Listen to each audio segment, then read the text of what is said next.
Olá, pessoal! Na aula de hoje, vamos falar um pouco sobre trigonometria no triângulo retângulo. Bom, um triângulo retângulo é aquele que tem um ângulo reto. Como mostra aqui, podemos ver no desenho, temos um ângulo reto, um ângulo de 90 graus. Esse triângulo a gente chama de triângulo retângulo. O lado oposto a esse ângulo de 90 graus, nós chamamos de hipotenusa.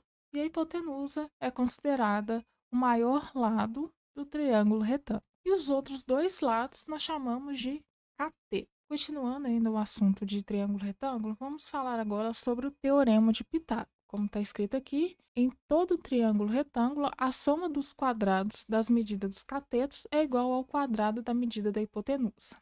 Ou seja, se a gente tem aqui uma hipotenusa de medida A e os catetos de medida B e C, então o teorema de Pitágoras será A ao quadrado é igual a B ao quadrado mais C ao quadrado. Bom, mas vamos falar um pouco sobre a demonstração, né, de onde que veio essa fórmula aí do teorema de Pitágoras. O que eu vou fazer aqui é uma das demonstrações, que é usando área. Bom, então aqui nessa demonstração vamos usar um quadrado, esse quadrado maior aqui, de lado BC, B mais C, né? Então aqui temos um quadrado, esse quadrado maior de lado B mais C, e aqui dentro temos o outro quadrado de lado A.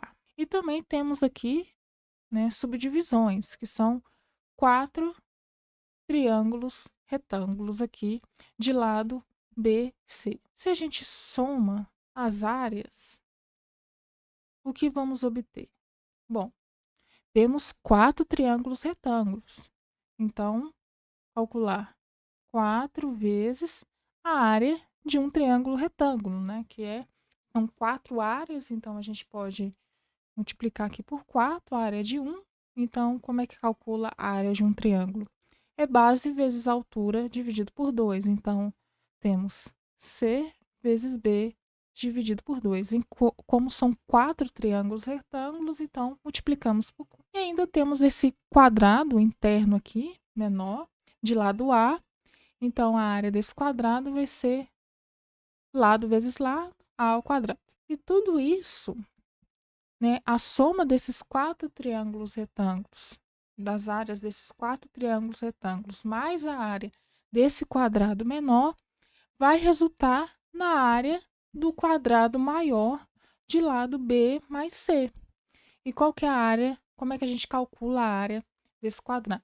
É lado vezes lado, ou lado ao quadrado. Então, como nossa medida do lado é B mais C, então vai ser B mais C ao quadrado. Agora a gente pode desenvolver. Aqui temos um 4 dividido por 2, vai sobrar um 2 aqui. Então, vai ficar 2 vezes C vezes B mais A ao quadrado é igual. Aqui a gente tem um produto notável, né? Então, como é que resolve isso aqui? É o quadrado do primeiro mais 2 vezes o primeiro, B, vezes o segundo, que é o C, mais o quadrado do segundo, que é o C. C ao quadrado. Bom, a gente tem um 2 vezes C vezes B desse lado aqui e tem um 2 vezes B vezes C somando do outro lado, né? Então, ele passa para o outro lado subtraindo, então 2BC menos 2BC vai dar zero. Então, o que sobra aqui? Vai sobrar um A ao quadrado desse lado é igual a B ao quadrado mais C ao quadrado, que é justamente o nosso teorema de Pitágoras. Então, agora vamos ver algumas aplicações aí do teorema de Pitágoras. A primeira delas é a diagonal do quadrado. Então, a gente vai deduzir, num quadrado, a relação entre as medidas D de uma diagonal e L de um lado. Então, aqui temos a medida D da diagonal e a medida L, que é do lado do quadrado. Se a gente aplica o teorema de Pitágoras nesse triângulo B, C e D, o que vamos ter? Vamos lá, a gente tem esse triângulo retângulo aqui, BCD, de lado, né, de catetos de medida L e a hipotenusa medindo D, que é justamente a diagonal desse quadrado. Aplicando o teorema de Pitágoras aqui, vamos ter a hipotenusa ao quadrado, que é D ao quadrado, é igual ao L ao quadrado, né, que é a medida de um cateto, mais L ao quadrado, que é a medida do outro cateto. Então, vamos ter d ao quadrado é igual a L ao quadrado mais L ao quadrado, 2L ao quadrado. A gente pode extrair a raiz quadrada em ambos os lados. Aqui, vamos ter o quadrado aqui corta com o índice da raiz, que é o quadrado aqui também. Então, vai sobrar D. Aqui, do L ao quadrado, vai cortar com o índice da raiz, então o L vai sair da raiz e o 2 vai continuar dentro da raiz. Então, acabamos de obter que o D, que é a diagonal do quadrado, é igual ao lado multiplicado por raiz de 2. Agora, vamos deduzir mais uma aplicação, que é a altura do triângulo equilátero. Bom, aqui temos um triângulo equilátero, ABC, um triângulo equilátero ABC, né? Então, se é um triângulo equilátero, os três lados têm a mesma medida, que é L. E aqui temos essa altura H, e essa altura, ela é mediana, mediatriz e bissetriz.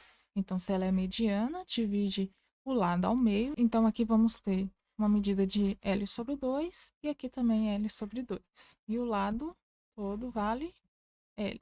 Agora, a gente vai aplicar o teorema de Pitágoras nesse triângulo HBC.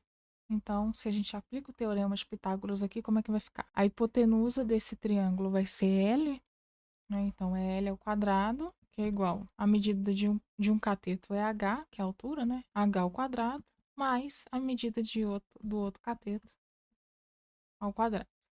Então, desenvolvendo, vamos ter L ao quadrado igual a H ao quadrado mais o quadrado aqui a gente aplica tanto no L como no 2, porque é todo mundo que está ao quadrado, então vai ficar L ao quadrado, 2 ao quadrado é 4. Agora, vamos passar o que tem L tudo para o mesmo lado. Então, vai sobrar aqui H ao quadrado. Então, esse L aqui, que L ao quadrado sobre 4 que está somando, vai passar para o outro lado subtraindo, né? Aí eu só troquei de lado, né? Vou colocar o H ao quadrado desse lado esquerdo. Então, vai ficar o L ao quadrado menos L ao quadrado sobre 4. H ao quadrado é igual. Vamos deixar aqui todo mundo no mesmo denominador. Então, é multiplicar esse L ao quadrado em cima e embaixo por 4, para a gente poder efetuar a subtração. Então, vai ficar 4L ao quadrado sobre 4 menos L ao quadrado sobre 4.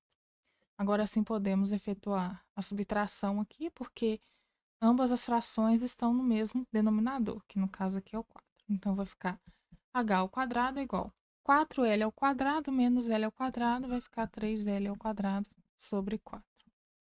Bom, a gente tem quadrado dos dois lados aqui, vamos extrair a raiz quadrada em ambos os lados aqui da igualdade. Então, vamos ficar. O quadrado vai cortar com o índice da raiz, que também H é igual. O quadrado aqui do L ao quadrado corta com a raiz, então ele sai. O raiz de 3, a gente não tem a raiz exata, né? Então, vai continuar aqui dentro da raiz, o 3, né? Raiz de 4 é 2. Então, vai ficar sobre 2 aqui, né? Só exemplificando melhor, a gente pode também escrever assim, porque aí o quadrado do L aqui corta com a raiz, sai. O raiz de 3 fica, porque não tem raiz exata. E o raiz de 4 é 2. Então, L multiplicado por raiz de 3 dividido por 2. Então, acabamos de deduzir que a altura do triângulo equilátero é dada por L multiplicado por raiz de 3, né? O lado multiplicado por raiz de 3 dividido por 2. Agora vamos falar aí sobre as relações trigonométricas no triângulo retângulo. Então, vamos ter que o seno, ele é o cateto oposto sobre a hipotenusa. O cosseno vai ser o cateto adjacente sobre a hipotenusa e a tangente vai ser o cateto oposto sobre o cateto adjacente. Bom, aqui temos um triângulo retângulo ABC e temos dois ângulos aqui, um de medida B e outro de medida C. Quando a gente quer representar um ângulo, né? No caso aqui temos o B e um chapeuzinho, o seu chapeuzinho.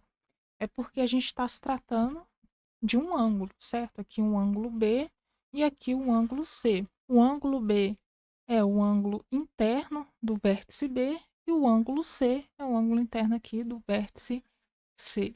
Então, se a gente fazer a aplicação, né, de seno, cosseno e tangente aqui, para esse triângulo retângulo. Lembrando que é um triângulo retângulo, tem um ângulo de 90 graus aqui no vértice A, e temos aqui a hipotenusa de medida Azinho, aqui de medida B, Bzinho, e de medida Czinho, né? Então, se a gente faz o seno, o cosseno e a tangente para esse triângulo retângulo, vamos ter seno de B, do ângulo B, vai ser cateto oposto, lembrando, o seno é o cateto oposto sobre a hipotenusa. O cateto oposto ao ângulo B é o que está de frente aqui, então vai ser o Bzinho sobre a hipotenusa, que é o Azinho aqui. Agora, o cosseno do ângulo B vai ser aqui. O cateto adjacente a esse ângulo, né, o que está do lado aqui, no caso é o Czinho, sobre a hipotenusa, que é o Azinho. Agora, a tangente, tangente do ângulo B. Lembrando que a tangente é o cateto oposto sobre o cateto adjacente. O cateto oposto ao ângulo B é o Bzinho. O cateto adjacente, está do lado aqui, é o Czinho. Agora, vamos fazer com relação ao ângulo C. Então, seno do ângulo C. Vai ser o cateto oposto a ele, no caso é o Czinho, sobre a hipotenusa o Azinho. Agora, o cosseno do ângulo C vai ser o cateto adjacente a ele, então aqui o Bzinho, sobre a hipotenusa que é o Azinho, e a tangente do ângulo C vai ser o cateto oposto sobre o cateto adjacente. E aqui a gente consegue perceber uma relação interessante. Perceba que o seno do nosso ângulo B aqui, que é B sobre A, é exatamente igual ao cosseno do ângulo C, que também é B sobre A. E além disso, temos aqui também que o seno de C, que é C sobre A, é também igual ao cosseno de B, que é C sobre A. E o que isso significa de importante para nós? Significa que o seno de um ângulo agudo, né, um ângulo aí maior que 0 graus e menor que 90, é igual ao cosseno do complemento desse ângulo agudo, né? O complemento, o ângulos complementares, cuja soma é igual a 90 graus, então, igual ao cosseno do complemento desse ângulo agudo. Então, quanto que falta para poder chegar a 90 graus? E vice-versa. Agora, exemplificando melhor isso que eu acabei de falar. Então, o cosseno de um ângulo, que eu vou chamar de alfa, é igual ao seno do seu complemento. Então, é igual ao seno de 90 graus menos esse ângulo aí, alfa, né? E também o seno de alfa é igual ao cosseno do seu complemento, que é 90 menos alfa. Então, aqui a gente estabelece uma relação muito importante aí. Por exemplo, se a gente pega aqui o cosseno de 30 graus, vai ser igual ao seno do seu complemento. No caso, vai ser 90 menos 30 graus. O nosso alfa aqui está fazendo o papel de 30 graus, né? O nosso alfa aqui é igual a 30 graus. Então, o cosseno de 30 graus vai ser igual ao seno de 60 graus, certo? Em valor numérico, os dois serão iguais. Bom, mas qual que é o valor do cosseno de 30 e do seno de 60? É o que vamos ver agora, que são os famosos ângulos notáveis.